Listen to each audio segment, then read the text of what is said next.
Jak jsem zjistil, tak v Čišmanoch bylo také jedním z druhů obživy včelárstvo, které dneska už tady moc nefunguje, ale ve vedlejší vesnici, ve Fačkové, je jeden pán, který se včelám neustále věnuje, ale hlavní produkt, který vyrábí, není med, ale medovina. Pojďme se na něj podívat. Zdravím, pán Holý. Dobrý deň, pekne vítam. Co tady vaříte, včely? Včely, nie, medovinu. Haj. Zdravím, Jarda Žídek. Zdravím, Holý Pavol. Tak jdeme na to. Pomůžu vám nějak? Uj, to je těžký. To takhle vaříte v kotlině, tu medovinu? Áno, v kotli sa to varí. Tady máme co?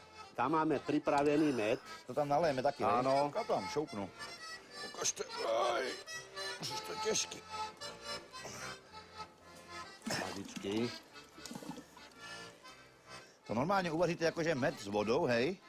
Medovina, ona je v podstate trojaká. Vysvetlíme si je. Štandardná, tam sa nedáva nič, len med, voda. A jaký je poměr medu a vody? Keď chceme urobiť takú kvalitnejšiu medovinu, tak sa dáva na kilo medu liter 70 vody. A jaká je další? Je bylina alebo koreninová. Len ide o to, že treba dávať všetko primerane, aby sme my neprerazili ten buket toho medu. Buket. Áno. A jaká ještě je známá, nebo jaká se ještě dělá? Tady máte, ale koukám, čučorietky, po česky borůvky. Nie borievky. Škorica. Škorica. A citronová kôra. Citronová kôrka. Klinček dávam, hřebíček. A nové koreně. Aj nové korenie ja Do dávam. medoviny? To já dávám do polievky.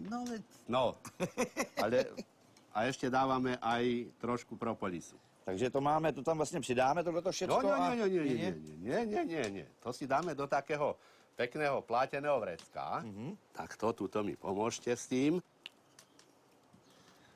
Na takový kotel dáváte takhle jenom ty škorice trošku, aby nebyla moc výrazná. Hej, to nemá zmysel preraziť.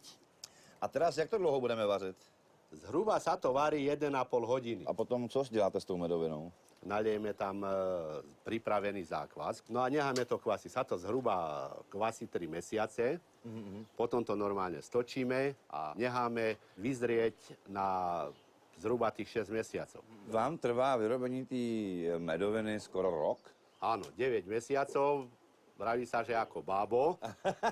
Takže medovina se nevaří, ta se narodí vlastně. Áno, tá sa rodí a hovoria, že najkvalitnejšia kráľovská je až po 15 rokoch. Fakt? Áno. To je velká věc. Jaj, medovinka, to už je hotový výrobek. To je hotový výrobek. To máme z vlaňajšej. Okoštujete. Rozpumpuje organizmus. Tak připijeme na vaše včely a nech se daří. No na zdravie, okoštujte.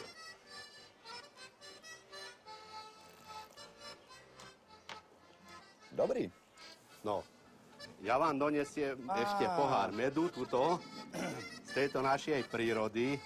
Fačkovská príroda, prekrásný svet, od pana Holého nejlepší med.